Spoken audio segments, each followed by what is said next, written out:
Cuando en los días alrededor del 6 de junio de 2024 se lleven a cabo las ceremonias conmemorativas por el 80º aniversario de la invasión aliada en Normandía, los periodistas e historiadores volverán a superarse documentando en sus reportajes cada movimiento del ataque aliado, tal como lo han hecho antes que ellos ya 3 generaciones de historiadores y periodistas. También yo tengo 2 videos, Muro Atlántico y El fin del frente de Normandía.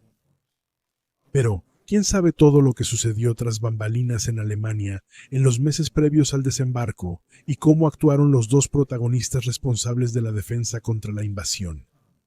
El comandante supremo del oeste, de 69 años, conocido como Oberbefehlshaber West, el mariscal de campo Gerd von Rundstedt, y el comandante del grupo de ejércitos B, de 53 años, el mariscal de campo Manfred Rommel. Y lejos del frente, Adolf Hitler, quien constantemente intervenía en la planificación. La imagen lo muestra el día de la invasión, cerca del mediodía, durante una reunión informativa en el Berghof. Si retrocedemos a los meses previos a la invasión, no había ninguna certeza de que el desembarco aliado no terminaría en una catástrofe militar para los 157,000 soldados involucrados. Para ese caso, el general estadounidense Dwight D. Eisenhower, responsable de la planificación y la invasión, había preparado un discurso la víspera de la invasión. Nuestros desembarcos en la zona de Cherburgo-Habré han fracasado y he retirado a las tropas.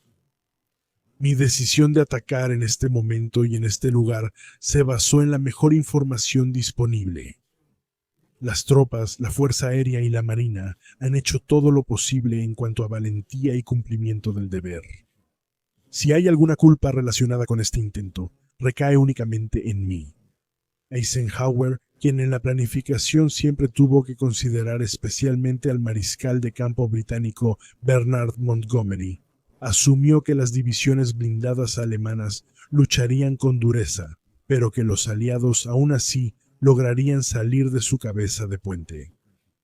Sin embargo, entonces se encontrarían con la principal resistencia alemana a lo largo del Sena. Solo cuando se pudiera romper esa línea, comenzaría la verdadera batalla por Alemania, que según esperaba, podría terminarse con éxito ese mismo año. Pero cuando le presentó sus planes a Churchill, el primer ministro británico dijo que si en invierno tenían una cabeza de playa desde la desembocadura del Sena hasta Cherburgo y la península de Bretaña, y 36 divisiones en tierra, entonces lo consideraría una victoria. Y si además han conquistado Le Havre, lo consideraré decisivo. Eisenhower respondió, para Navidad estaremos en el Rin. Pero para llegar allí, las tropas de invasión primero tenían que superar la costa más fortificada de la historia durante los últimos 4 años, la llamada Muralla Atlántica. Pero en cuanto a la conquista de puertos fortificados, la operación de desembarco llamada Bad Yep, realizada en la madrugada del 19 de agosto de 1942, con alrededor de 10.500 soldados canadienses, estadounidenses, británicos, polacos y franceses, les abrió los ojos. Porque el ataque a la fuertemente fortificada instalación portuaria, la llamada Operación Jubilee, ejecutada principalmente por tropas canadienses y planeada por quien nació como príncipe Luis de Battenberg, desde 1917 conocido como Louis Mountbatten, fue destruido por la División de Infantería número 302, bajo el mando del teniente general Conrad Hayes, que estaba desplegada en el sector de Dieppe. Cuando en la tarde se dio la orden de retirada, las pérdidas ya ascendían a 4.359 hombres. 1.179 habían caído, 2.460 resultaron heridos y 2.190 fueron hechos prisioneros. Sin embargo, los aliados aprendieron de este desastre, que se debió al vanidoso y demasiado entusiasta Mountbatten. En lugar de apostar por la conquista de puertos fuertemente protegidos, construyeron piezas para puertos artificiales, los llamados puertos Mulberry, para el desembarco y el abastecimiento. También, por ejemplo, se desarrollaron tanques anfibios especiales y tanques llamados Flail para el desminado, así como una fuerza aérea táctica para el apoyo terrestre. También la Wehrmacht había hecho esfuerzos considerables para mejorar su capacidad defensiva en la costa, pero también sobreestimó la Operación Jubilee y su éxito defensivo, sacando conclusiones equivocadas de ello. Porque el llamado Muro Atlántico, que la propaganda describía constantemente como un obstáculo insuperable, en realidad solo estaba más o menos terminado en el tramo entre Le Havre y Amberes, hasta finales de 1943. Sin embargo, las fortificaciones del Muro Atlántico habrían avanzado de manera más consistente si el comandante en jefe del oeste, el mariscal de campo von Rundstedt, hubiera tenido más confianza en las instalaciones de búnkeres. Pero von Rundstedt, quien nació el 12 de diciembre de 1875 en Aschersleben, Sajonia, había atravesado la considerada inexpugnable línea Maginot como comandante del grupo de ejércitos A en mayo de 1940, y luego avanzó hasta Dunkerque, en la costa del Canal. En ese entonces, él había presenciado el dilema francés, lo peligroso que es mantener la mayor parte de las divisiones en fortificaciones rígidas y luego tener muy pocas disponibles cuando ocurren rupturas o envolvimientos enemigos.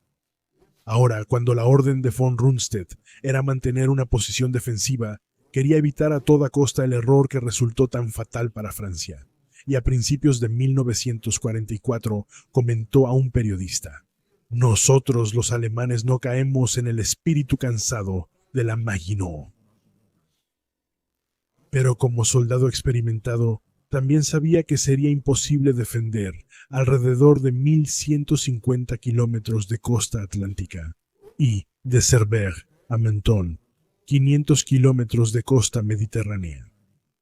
De acuerdo con el jefe del Estado Mayor de la Wehrmacht, en el alto mando de la Wehrmacht, el coronel general Alfred Jodl von Rundstedt, también dudaba que se pudiera contrarrestar la gran movilidad estratégica de los aliados con un sistema defensivo rígido como el Muro Atlántico, y por lo tanto sostenía la opinión de que un desembarco no podría evitarse. Su plan consistía, en primer lugar, en la defensa tenaz de los tramos de costas más vulnerables con sus ciudades portuarias en Pas de Calais, la Somme y la desembocadura del Sena, Cherburgo y Brest. Y en segundo lugar, mediante una defensa dilatoria, debilitar a las fuerzas aliadas en caso de un ataque a los grandes puertos fuertemente fortificados y luego destruir masivamente las instalaciones portuarias. En ese entonces, la expansión de una cabeza de puente aliada debía retrasarse tanto como fuera posible hasta que se identificara el punto principal del desembarco y los contraataques alemanes pudieran arrojar al enemigo, que estaría constantemente bajo fuego de artillería y aviación, de vuelta al mar. Sin embargo, para ello se necesitaban suficientes reservas de divisiones blindadas y de granaderos blindados, que debían ser protegidas en su avance hacia el frente por suficientes grupos de caza de la Luftwaffe. Pero incluso en enero de 1944, von Rundstedt solo tenía 50 divisiones disponibles para la defensa total, de las cuales, por orden directa de Hitler, 26 estaban desplegadas en el Muro Atlántico. De las grandes unidades restantes, una docena eran o bien de nueva formación, o aún estaban en entrenamiento, o eran unidades desgastadas trasladadas del frente oriental al oeste. Repetidamente, Rundstedt había solicitado refuerzos militares a Hitler durante el invierno de 1943 a 1944, pero estos le fueron negados por él. La razón de esto fue tanto el desembarco aliado en Anzio, la Operación Husky, que tuvo lugar del 10 de julio al 17 de agosto de 1943, como la situación en el este, que se agravaba cada semana. Sin embargo, Hitler también tenía muy claro que la invasión de los aliados iba a llegar. Pero después de que lograron detener a los aliados en Italia en la línea Gustav, que se muestra en rojo, y como de todos modos no tenía mucha confianza en la capacidad de combate de los aliados, llegó a la conclusión de que las fuerzas alemanas en el oeste podrían repeler cualquier ataque aliado. Su optimismo se alimentaba, por un lado, de la evaluación errónea de la situación enemiga por parte de la sección de inteligencia de ejércitos extranjeros, occidente del Estado Mayor del Ejército, y por otro lado, de la interpretación completamente equivocada de la importancia del éxito defensivo contra el ataque en Dieppe. porque, a diferencia de la propaganda de Goebbels, ese no había sido un intento fallido de invasión. Ahora bien, puede que estos comunicados propagandísticos sobre el fallido intento de invasión aliado hayan sido necesarios para levantar la moral alemana, que estaba debilitada debido a las crecientes derrotas en el este, pero carecían de cualquier fundamento desde un punto de vista militar serio. En este contexto, una acusación especial recae sobre el entonces jefe del Estado Mayor del Grupo de Ejércitos D, comandado por von Rundstedt, comandante en jefe del Oeste, el general de división Kurt Seitzler. A pesar de saberlo mejor, él había enviado a Berlín una evaluación completamente distorsionada sobre la operación aliada en Dieppe. Los documentos capturados y analizados por los servicios de inteligencia habían demostrado claramente que lo de Dieppe solo había sido un llamado reconocimiento en fuerza, o, como también se sospechaba en el cuartel general del Führer, una operación para tranquilizar al aliado soviético Stalin, quien exigía cada vez más fuerte la apertura de un segundo frente contra Alemania. Pero en el Estado Mayor de la Wehrmacht, responsable del frente occidental, el contenido del informe de Seitzler sobre el supuesto intento de invasión se había convertido en la opinión oficial. Para Seitzler, esta información errónea tuvo el efecto agradable de que, el 24 de septiembre de 1942, tras la destitución del jefe del Estado Mayor del Ejército, el coronel general Franz Halder, y su ascenso simultáneo a general de infantería, se convirtió en su sucesor, y por lo tanto, ahora era responsable de las operaciones en el este. Ahora, el astuto general se mantuvo firme en su evaluación de la operación de Dieppe, lo que indirectamente minimizaba el peligro de una invasión aliada, pero también coincidía con la aversión de Hitler a enfrentar un problema inminente. Para colmo, el ambicioso Reichsführer SS, Heinrich Himmler, había decidido ahora poner todos los servicios de inteligencia bajo su control, lo cual logró a mediados de febrero de 1944, con la destitución del jefe de la inteligencia militar, el almirante Wilhelm Canaris, junto con la fusión de la Abwehr y el servicio de seguridad del Reichsführer SS. Eso ciertamente había intensificado las tensiones entre la Wehrmacht y el partido, pero ocurrió con el respaldo de Hitler, ya que para entonces él ya no confiaba en los informes de inteligencia militar. De hecho, la Abwehr, en el alto mando de la Wehrmacht, donde desde 1938 se había formado un círculo de resistencia, había fallado repetidamente en la obtención de información. Así, no había predicho ni el desembarco aliado en el norte de África en noviembre de 1942, ni el de julio de 1943 en Sicilia. Además, en abril de 1943, el servicio secreto británico logró engañar a la Abwehr con un supuesto oficial inglés muerto, que llevaba en su portafolio planes falsos, haciéndoles creer que el ataque aliado no sería en Sicilia, sino en Cerdeña y el Peloponeso. Cuando Hitler dependía en los meses siguientes de informes más confiables y objetivamente no influenciados, el jefe de las SS, Himmler, aprovechó la oportunidad y puso repetidamente en duda ante Hitler los informes de la Abwehr. Para cada informe falso de la Abwehr, Himmler tenía preparado uno previo fabricado por el Servicio de Seguridad del Reichsführer SS en el extranjero, que le presentaba a Hitler.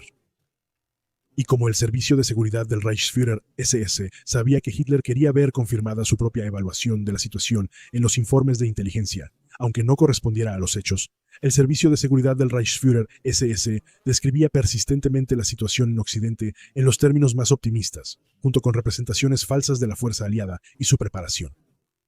Para atenuar el optimismo generado de esta manera, a finales de 1943, el jefe adjunto del Departamento de Ejércitos Extranjeros del Oeste, el teniente coronel Droger Michel, había marcado en el mapa de fuerzas enemigas de Inglaterra unas 30 divisiones angloamericanas ficticias. El coronel Alexis Freyer von Roon, jefe de Ejércitos Extranjeros del Oeste y víctima del complot del 20 de julio de 1944, explicó que las cifras del informe final del Servicio de Seguridad del Reichsführer SS son las más cercanas a la realidad, ya que este servicio reduce por principio cada estimación de fuerza. Sin embargo, si bien en la primavera de 1944 estas exageraciones realmente habían llevado a una visión más realista de la situación, ahora existía el problema de que no se podía simplemente borrar esas divisiones del mapa con una goma de borrar. Es bien sabido que precisamente estas aproximadamente 30 divisiones ficticias siguieron causando confusión en los altos mandos alemanes durante meses después del desembarco en Normandía. Cuando el mariscal de campo von Rundstedt solicitó refuerzos en el invierno de 1943, Hitler, en lugar de enviarle nuevas divisiones en noviembre, le envió a uno de los generales más destacados de la Wehrmacht, el zorro del desierto, el mariscal de campo Erwin Rommel. Él había estado anteriormente en el norte de Italia, donde debía formar una reserva estratégica como comandante en jefe del grupo de ejércitos B. Ahora, en el oeste, al principio solo debía inspeccionar las fortificaciones desde Dinamarca hasta la frontera con España. Después, y desilusionado por lo que había visto, Rommel recomendó a Hitler un cambio radical en los planes de Rundstedt y, como resultado, recibió el mando supremo de los dos ejércitos en el que probablemente era el tramo costero más vulnerable, desde el Asscholdsselmeer neerlandés hasta el Loira. Sin embargo, el mando supremo del oeste permaneció con von Rundstedt, cuyos ejércitos ahora se dividieron en dos grupos de ejército.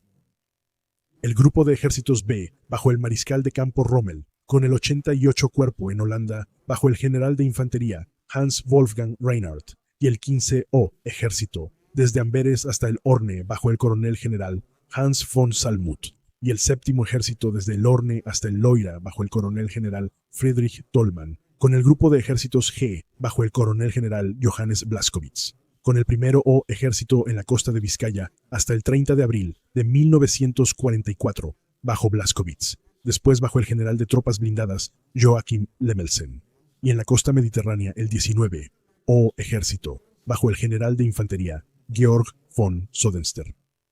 Con la decisión de Hitler, ahora la responsabilidad principal de la defensa contra la invasión había sido puesta en manos de Rommel, considerablemente más joven, quien al principio también disfrutó de una relativa independencia, bajo él, por lo general, muy entrometido Hitler. Aunque el nombramiento de Rommel fue claramente una desautorización para von Rundstedt, quien era mayor de edad, para el mariscal de campo, que ya tenía 69 años en ese entonces, mantener su posición había sido más importante que el mando. Porque el viejo guerrero sabía muy bien que incluso los mariscales de campo, bajo el dominio absoluto de Hitler, también en lo militar, ya no tenían mucho que decir desde el momento en que comenzaba una batalla. Después de la guerra, él dijo: como Oberwest, mi único privilegio era presenciar el relevo de la guardia frente a mi puerta. Este reconocimiento debió de ser frustrante para él, precisamente porque fue él quien logró las victorias más impresionantes durante los 2 primeros años de la guerra. Así, en 1939, el grupo de ejércitos sur de Rundstedt, que contaba con 886.000 hombres, tuvo una participación decisiva en la rápida victoria sobre Polonia. Un año después, durante la campaña de Francia, su grupo de ejércitos A logró abrirse paso hasta el canal en tan solo 2 semanas. En 1941, durante la Operación Barbarroja, a partir del 22 de junio, el avance por Ucrania hacia Crimea y Rostov del Don.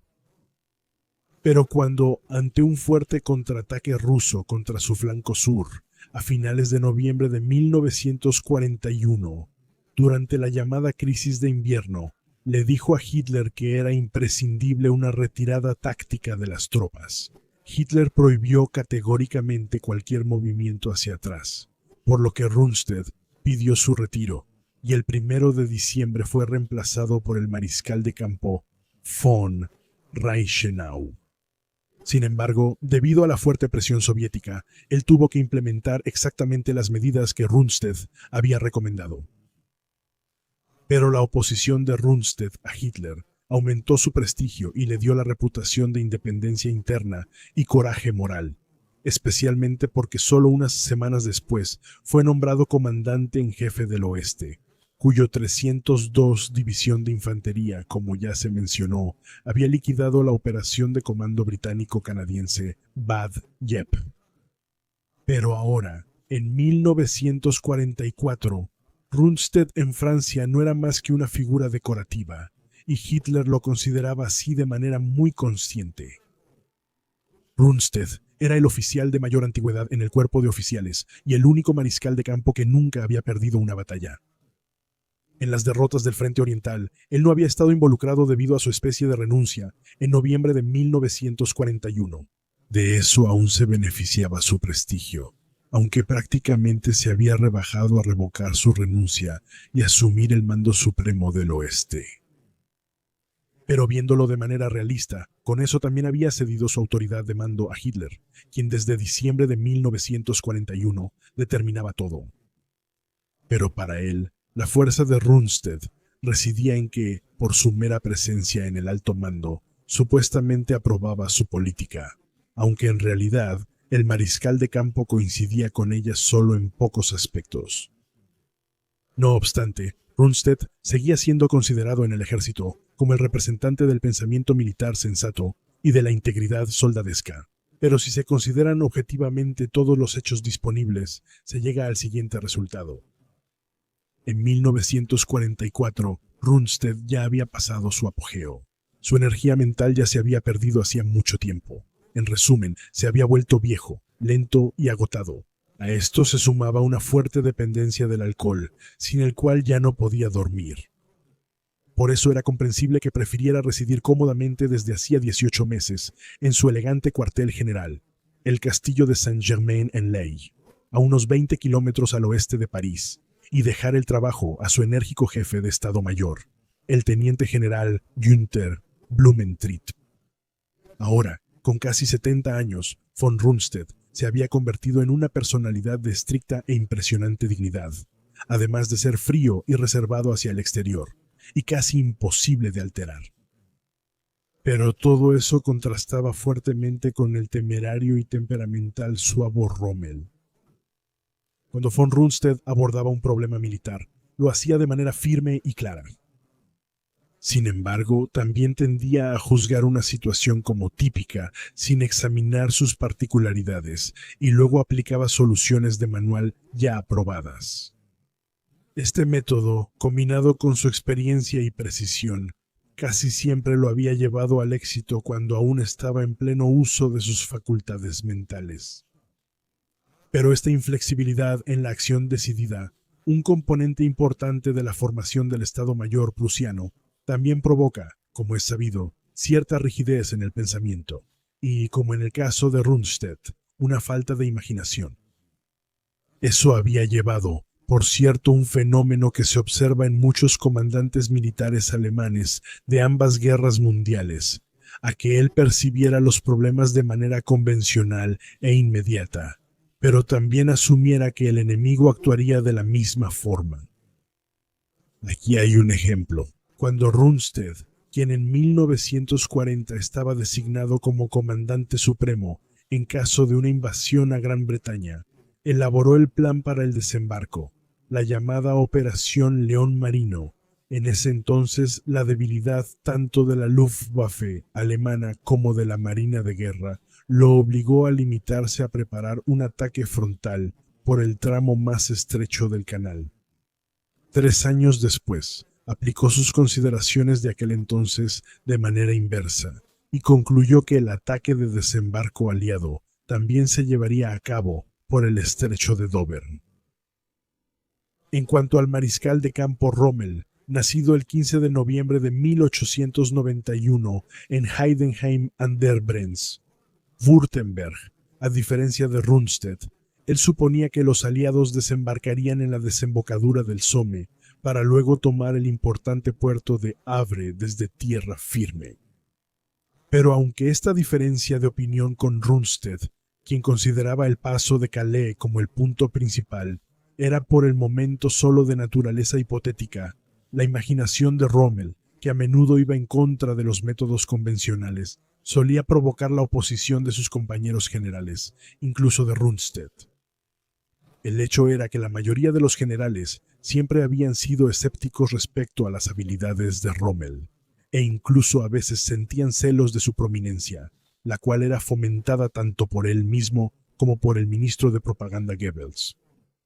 Para la mayoría de sus compañeros, Rommel era un general político, un advenedizo militar y un ambicioso exhibicionista que solo había ascendido de coronel a mariscal de campo en 3 años porque tenía buenas relaciones con el partido. Pero en eso le hacían una injusticia. Es cierto, Rommel quizá no fue un gran estratega, pero tenía ideas originales, en su mayoría también prácticas, poseía un instinto de liderazgo muy marcado y la habilidad poco común de aprovechar de inmediato las situaciones tácticas y sacar a sus tropas de los apuros más graves, en los que a veces su propio exceso de entusiasmo las había metido. Con eso respondía al tipo de comandante preferido por Hitler, quien también actuaba muchas veces más por instinto que por reflexión. Y aunque esta similitud entre ambos había sido motivo de burla y crítica frecuente por parte de los oficiales del Estado Mayor, ambos habían tenido éxito con ello en los primeros años de la guerra. Ahora, en 1944 en Francia, Rommel había decidido cuestionar fundamentalmente todas las consideraciones previas sobre la defensa contra la invasión.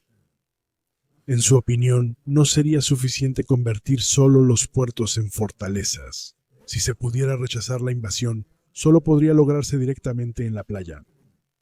Por eso había ordenado reforzar la línea costera con todo tipo de obstáculos y ampliar las posiciones de búnkeres, artillería e infantería en el muro atlántico para que pudieran resistir los ataques más fuertes. El 22 de abril de 1944, les había recalcado a sus comandantes de ejército en una carta de instrucciones que el atacante debía ser destruido antes de que llegara a tierra. Tenemos que detenerlo en el agua, pero no solo frenarlo, sino destruir todo su equipo mientras aún está flotando. La línea de marea alta debe ser el frente principal de batalla. Y como esto coincidía con la rígida doctrina de combate de Hitler, es decir, no ceder ni un solo metro de terreno voluntariamente, se le autorizó a Rommel a modificar los planes de Rundstad para que ahora también comenzara la fortificación de la playa y partes del interior. El plan de Rommel al inicio de la invasión preveía que baterías costeras pesadas, insensibles a los ataques aéreos, combatieran a la flota enemiga frente a la costa y a las embarcaciones de desembarco que se acercaran a la playa. Estas serían atacadas poco antes de llegar a la playa con fuego de ametralladoras y cañones antitanque desde posiciones fortificadas de concreto, además de la artillería y baterías lanzacohetes ubicadas en la zona de combate trasera. Las pocas embarcaciones de desembarco que lograran sobrevivir al fuego defensivo serían destruidas por los campos de minas instalados en la playa.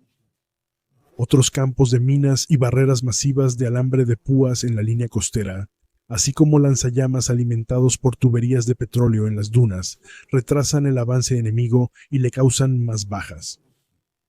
Las brechas en la defensa alemana son bloqueadas por estructuras de concreto. Otros accesos en la playa están bloqueados por campos de minas y fosos antitanque, de modo que los tanques y vehículos de transporte enemigos pueden ser detenidos en la estrecha franja de playa y luego atacados, como sucedió en la Operación Jubilee en Dieppe. Para ocupar de manera óptima la línea defensiva fortificada en el campo de visión de la línea de agua, Rommel estaba dispuesto a sacrificar la profundidad que normalmente se requiere al defender un terreno. Para ello, trasladó unidades de infantería motorizada, que Rundstedt había mantenido en reserva hacia la costa y redujo los sectores de las divisiones costeras. Además, les había ordenado a las unidades situadas al frente, incluidas sus unidades de suministro, y el personal administrativo, preparar posiciones directamente en la playa o en sus inmediaciones. Finalmente, las divisiones blindadas debían desplegarse justo detrás de la estrecha franja costera, de manera que pudieran abrir fuego sobre la playa de inmediato. Es más importante tener una división blindada en el sector atacado el día X, que tener 3 divisiones blindadas el tercer día después del día X. Pero apenas Rommel puso sobre la mesa este plan tan imaginativo, que era completamente diferente a lo que se había hecho hasta entonces, surgieron críticas animadas de todas partes. Particularmente fuerte fue la de Leo Geyer von Schweppenburg, general de las tropas blindadas y comandante del grupo Panzer Oeste, líder de todas las unidades blindadas. Él se mostró absolutamente horrorizado por la propuesta de Rommel, ya que, según él, con eso se estaría apostando todo desde el principio. Ante esto, Rommel intentó hacerle entender a Heyer que la defensa contra la invasión esperada no estaba en los libros de texto.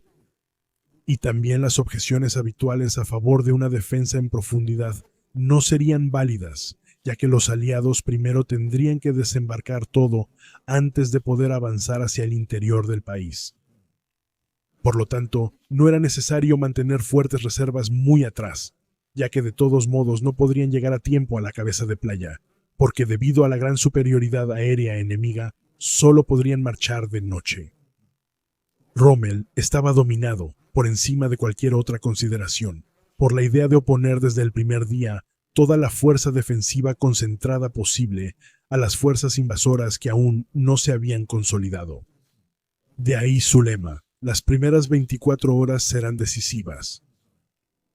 Pero como no se llegó a un acuerdo entre Heyer y Rommel en esta cuestión, este último primero pidió una decisión al indeciso Rundstedt y luego a Hitler. Él llegó a un compromiso totalmente ilógico, según el cual el mando sobre las unidades blindadas se dividió, con el resultado de que ahora no había ni una fuerte reserva táctica ni una fuerte reserva operativa. Como era de esperarse, ni Heyer ni Rommel estaban contentos con esta solución, lo que llevó a que ambos intentaran imponer su punto de vista una y otra vez hasta el día de la invasión, el 6 de junio. En la primavera de 1944, el muro atlántico cumplió su propósito inaugural. Antes de eso, salvo por la ampliación de los puertos, todo el asunto se había llevado a cabo sin un plan real y con bastante desgano. Una de las razones de esto fue que la opinión de von Rundstedt de que el desembarco no se podría evitar de todos modos había llegado incluso a las unidades a menudo de segunda categoría, que en parte habían sido reforzadas con soldados extranjeros, desde antiguos soldados soviéticos hasta indios. En consecuencia, ellos tampoco tenían mucha confianza en sus posiciones defensivas y tampoco sentían muchas ganas de mejorarlas. Pero cuando Rommel tomó el mando, supervisando casi a diario las mejoras y animando a los soldados, su entusiasmo también se contagió a la tropa. Por su temperamento, él era más bien un improvisador, que en combate tendía a tomar decisiones impulsivas. Pero la evaluación precisa y acertada de Rommel sobre la técnica de desembarco de los aliados y las contramedidas que ordenó demostraron claramente su capacidad de planear y organizar, algo que ni siquiera fue reconocido por sus compañeros generales. En cambio, los oficiales aliados sí reconocieron el talento de Rommel. Fue una suerte para nosotros que no hubiera llegado a Francia medio año antes y que sus planes no recibieran la aprobación total de sus superiores, ni fueran ejecutados completamente por sus subordinados. Mientras tanto, en el frente oriental, la presión de los ejércitos soviéticos había aumentado. Para poder detener al ejército rojo, y eso solo si no llegaba el deshielo temprano con el lodo que le seguía, solo había dos opciones propuestas por el general von Manstein y el general Seitzler. O bien, el envío de 20 a 25 nuevas divisiones al frente oriental, o una retirada ordenada a una línea entre el mar Báltico y el mar Negro, el llamado cuello de botella. Pero Hitler rechazó la evaluación de ambos generales y prefirió confiar en el deshielo, que sin embargo no ocurrió. Por eso, el ejército rojo avanzó casi imparable hacia el oeste, empujando a las divisiones de la Wehrmacht al sur de los pantanos de Pripyat hasta la frontera polaca y amenazando incluso los accesos a la zona petrolera rumana. Con esto, las fuerzas alemanas gravemente debilitadas se vieron obligadas a defender un frente más largo que la línea Leningrado, hoy San Petersburgo, Rostov, que ya no habían podido mantener 8 meses antes. Ahora, el alto mando de la Wehrmacht reunió una docena de divisiones en los Balcanes, Escandinavia y Alemania, pero no retiró ninguna del oeste ni de Italia, donde todas las reservas estaban comprometidas en combate debido al ya mencionado desembarco aliado en Anzio. Y mientras en Ucrania una derrota seguía a la otra, Rundstedt seguía recibiendo refuerzos. A fines de marzo de 1944 contaba con 57 divisiones a su disposición.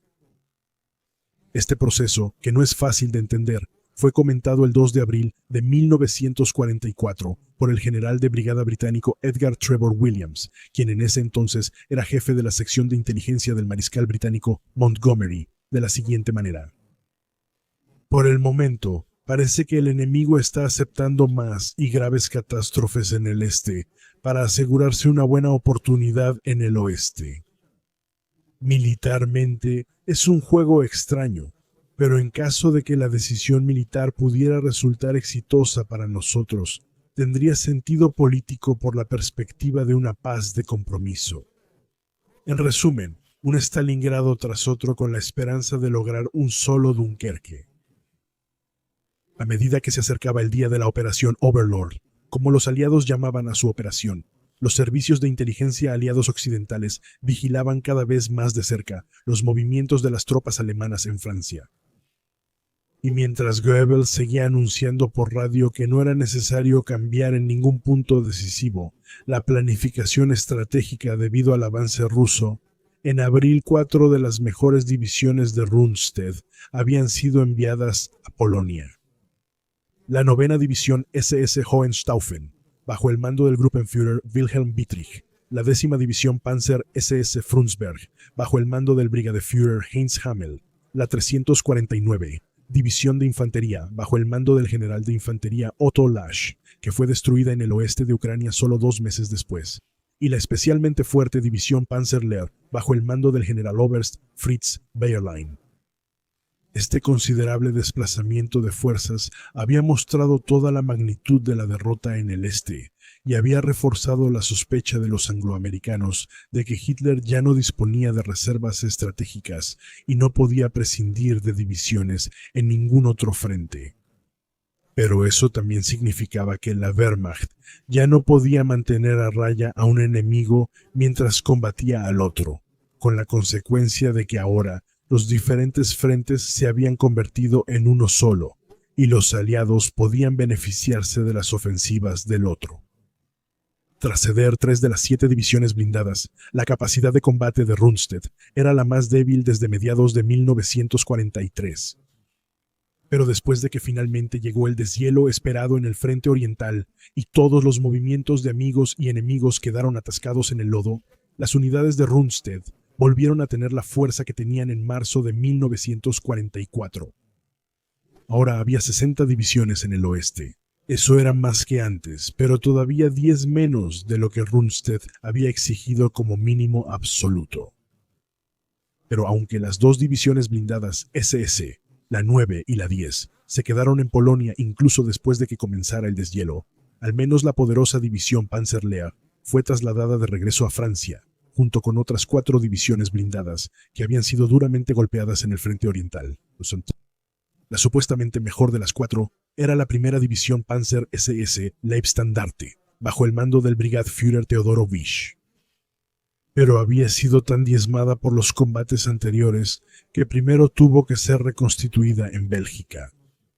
Por lo demás, en la realidad no hubo un verdadero refuerzo, ya que los restos de las 3 divisiones agotadas fueron integrados en las 3 divisiones Panzer en entrenamiento de Rundstedt. Eso fue un procedimiento más que miope, porque ponía en duda todo el sistema de reemplazos, pero en ese momento Hitler solo tenía la única preocupación de superar de alguna manera la próxima crisis.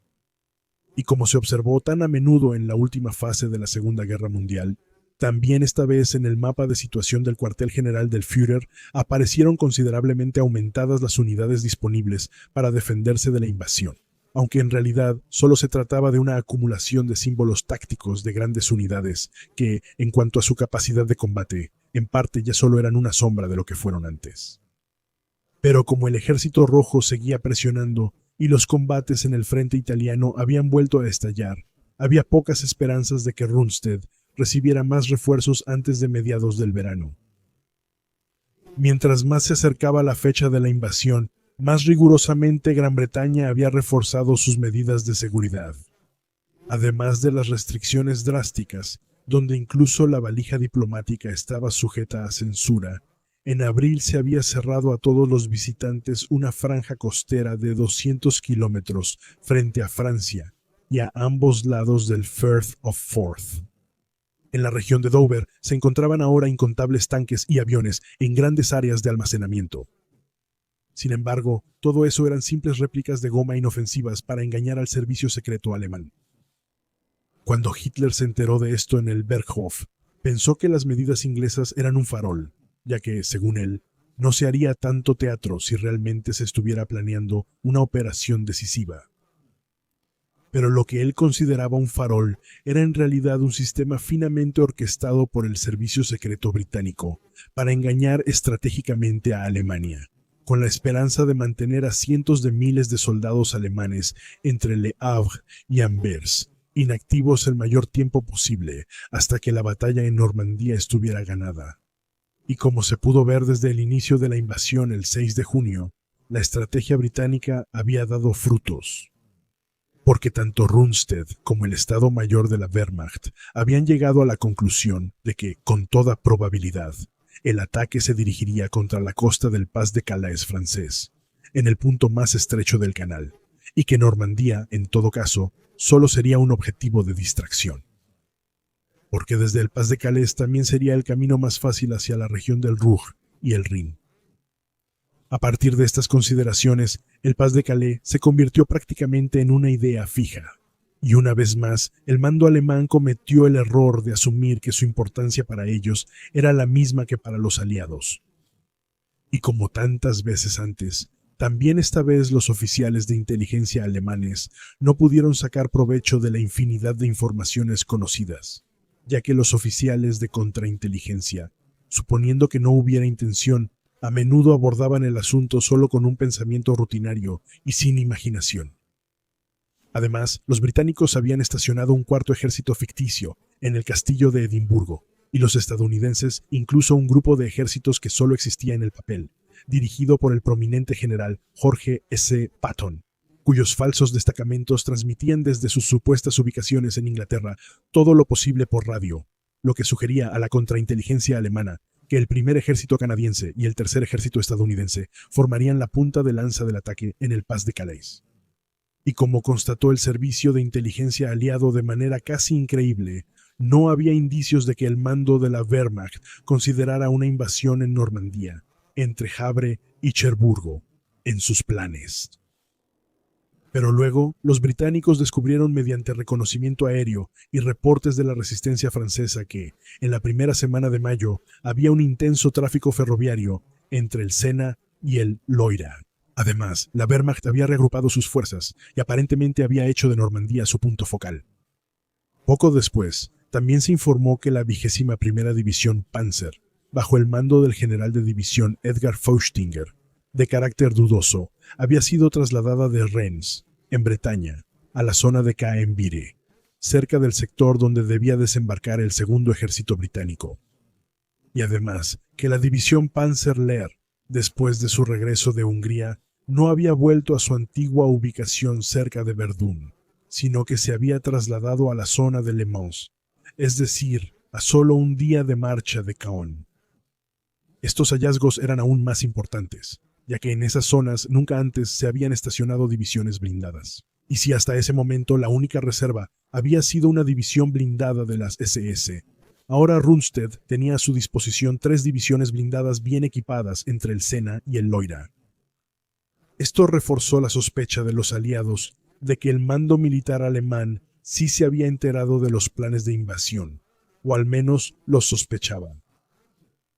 Esta impresión se reforzó aún más a mediados de mayo, cuando el mayor Friedrich August von der Heide, con el regimiento de paracaidistas 6 recién llegado de Alemania, estableció una posición defensiva a través de la península de Cotentin, precisamente donde debían ser desplegados los soldados de las divisiones aerotransportadas 82 y 101 de Estados Unidos.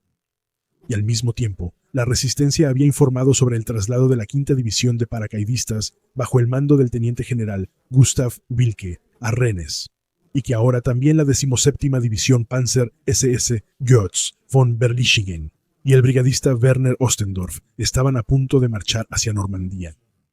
Después de todo eso, los aliados solo querían saber una cosa: ¿qué y cuánto sabía el mariscal de campo von Rundstedt sobre sus planes? La verdad era que estos traslados espontáneos de tropas se realizaron menos por los informes enemigos de la sección de contrainteligencia Ejércitos Extranjeros Occidente, y más bien se debieron a la intuición de Hitler. Recuerdo que incluso Rundstedt asumía que al ataque principal al norte del Sena le precedería al menos un ataque de distracción, para atraer y fijar así a sus tropas de reserva rápidas. De hecho, Hitler había contado a principios de año con una operación de este tipo contra la costa danesa.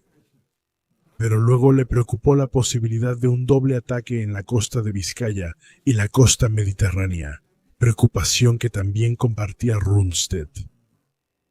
Pero cuando en abril se hizo evidente que los ejércitos aliados en el Mediterráneo se concentrarían por el momento en Italia, el mariscal de campo decidió asumir que el ataque de distracción aliado se llevaría a cabo en la costa de Bretaña y recomendó retirar las tropas situadas al sur del Loira, dejando solo fuerzas policiales débiles. Su argumento era que los aliados estaban tan intensamente ocupados en el frente italiano que no podrían desembarcar en el sur de Francia en un futuro cercano.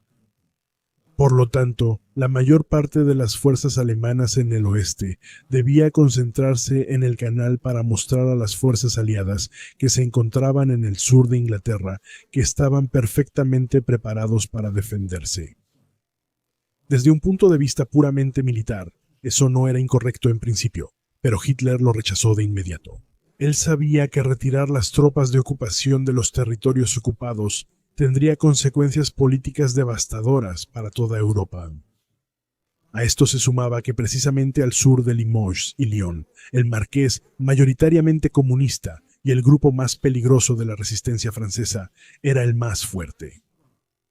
Dejar desprotegida esta zona en estos tiempos tan tensos aumentaría considerablemente el riesgo de que estallara una revuelta abierta. Otro indicio de que se mantendrían las tropas en el sur fue que, en la última semana de abril, el reconocimiento aéreo alemán detectó concentraciones mucho mayores de lanchas de desembarco anfibias al oeste de la isla, mientras que en las zonas de Dover y Folkestone no se registró un aumento significativo. Debido a estos informes, Hitler expresó el 2 de mayo su opinión de que los aliados concentrarían su desembarco en la costa de Normandía, y por lo tanto ordenó el refuerzo inmediato del sector señalado en verde entre el Sena y el Loira. Como informó después de la guerra el jefe de Estado Mayor de Rundstedt, el general de infantería Günther Blumentritt, el mariscal de campo cumplió la orden de Hitler de mala gana. Sobre todo porque el comandante del Comando de Grupos Navales del Oeste, el almirante Theodor Kranke, que aparece a la izquierda en la foto, le había asegurado que entre Caen y Cherburgo, debido a las rocas frente a la costa, los grandes desembarcos eran, cito, prácticamente imposibles. Y el jefe de ingenieros de Rundstedt había argumentado que la zona inundada alrededor de Carantín prácticamente prohibía un gran ataque contra la península. Así que Rundstedt se mantuvo en su opinión original de que el primer golpe aliado se daría entre Fekens y Le Trepot, es decir, a ambos lados de Dieppe, y luego el ataque principal tendría lugar al norte del Somme. Las concentraciones de barcos en los puertos de Devon y Cornualles, según Rundstedt, formaban parte de un plan de engaño con el objetivo de desviar su atención del paso de Calais. En cuanto a Rommel, sus suposiciones oscilaban entre la de Hitler y la de Rundstedt. Seguía esperando el desembarco principal en la desembocadura del Somme, pero también se había hecho a la idea de un fuerte ataque de distracción aliado en el oeste de Normandía. Y como era propio de su carácter, reforzó de inmediato las fortificaciones y las tropas estacionadas entre Cherburgo y Le Havre, y acercó sus reservas a la costa. También había solicitado que la 12ª División Panzer SS Hitlerjugend, que estaba bajo la reserva estratégica de Hitler, al mando del Brigadeführer Fritz Witt, quien cayó en la batalla de Caen el 14 de junio de 1944, fuera trasladada a la zona de Saint-Lô-Carentan, es decir, en las inmediaciones del área de desembarco de la 4ª División de Infantería de Estados Unidos y del 2º Batallón de Rangers. Pero una vez más, Rundstedt tenía otra opinión, y esta vez Hitler no decidió a favor de Rommel. Mientras todo este desconcierto ocurría del lado alemán, las fuerzas aéreas aliadas realizaban diariamente intensos bombardeos sobre objetivos clave en el norte de Francia, destruyendo instalaciones ferroviarias, depósitos de locomotoras y patios de maniobras, y en el proceso aniquilando innumerables trenes de suministros. Debido a los tiempos de reparación cada vez más largos, de hasta 2 semanas, a principios de mayo el oficial de transporte de Rundstedt informó al alto mando de la Wehrmacht que la situación de suministros en Francia había alcanzado un punto crítico, ya que en abril, en lugar de los 100 trenes necesarios, solo habían llegado en promedio 60, y ahora en mayo solo 32.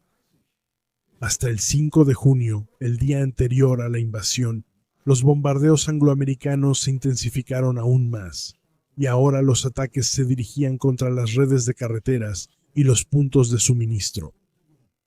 El último golpe contra el tráfico de suministros alemán fueron los ataques exitosos a los puentes sobre el Sena, el Orne y el Mosa.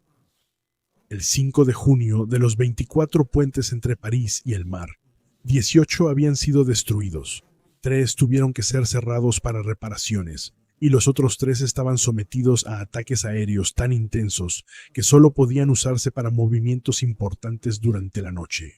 Luego, el 6 de junio de 1944, temprano en la mañana, después de intensos bombardeos de la línea costera y la zona trasera por lanzacohetes, artillería naval pesada y formaciones de bombarderos, comenzó el desembarco en Normandía. El desarrollo y el resultado son conocidos. En cuanto a los dos protagonistas, estos mariscales de campo tan diferentes, Gerd von Rundstedt y Erwin Rommel, sus planes no resultaron por diversas razones. En el caso de Rommel, jugó un papel importante la animosidad que se tenía contra él.